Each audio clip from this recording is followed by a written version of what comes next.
A special thank you to each of our subscribers who make this channel possible. Here's today's story.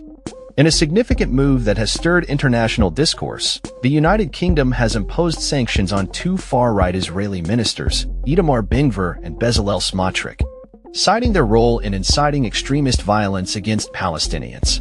This decision, announced by Foreign Secretary David Lammy, aligns the UK with other nations such as Norway, Australia, New Zealand, and Canada, all of which have enacted similar travel bans and asset freezes against the ministers. The sanctions come at a time of heightened tensions in the region, particularly following the ongoing conflict between Israel and Hamas.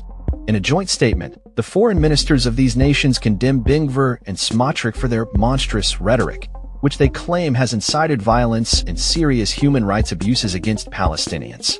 The ministers specifically pointed to statements made by the duo that called for the displacement of Palestinians from Gaza to facilitate resettlement by Jewish Israelis, as well as their extreme language regarding the annexation of the West Bank.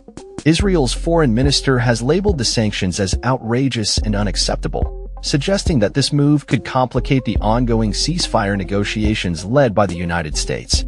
The tension is palpable as the UK and its allies call for accountability from Ben-Gvir and Smotrich, who have threatened to withdraw from the Israeli government if the conflict with Hamas is brought to an end. This threat raises questions about the stability of Israel's current administration and its approach to the ongoing violence. When questioned about the UK's stance on whether Prime Minister Benjamin Netanyahu should dismiss the ministers, Lammy stated, "The Israeli government will make their own determination." This indicates a level of respect for Israel's sovereignty, even as the UK expresses its disapproval of the ministers' actions. The Conservative Party's shadow Foreign Secretary, Priti Patel, emphasized the party's commitment to a two-state solution, asserting that the sanctions must be approached with the right timing and method. Patel expressed a willingness to collaborate with the government to support efforts aimed at achieving peace in the region. In response to the sanctions, Ben-Gvir, who serves as Israel's national security minister, defiantly remarked, "We survived Pharaoh. We will survive Keir Starmer as well," indicating a robust resistance against perceived external pressures.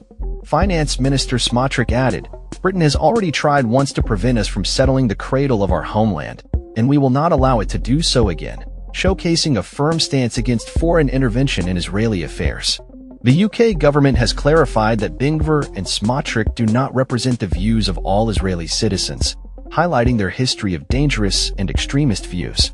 As Israel prepares to debate its response to these sanctions next week, the international community watches closely, aware that the political landscape in the region is as volatile as ever. With the ongoing conflict and the recent sanctions, the implications for peace efforts in the Middle East remain uncertain. The international community is left to ponder the potential consequences of these actions and whether they will contribute to a resolution or further escalate the tensions. As the situation develops, it is clear that the dialogue surrounding Israeli politics and its impact on Palestinian rights will continue to be a focal point of international relations. That's all for this story. We upload videos every day covering many different subjects, so hit that subscribe button to stay informed. Thanks for watching.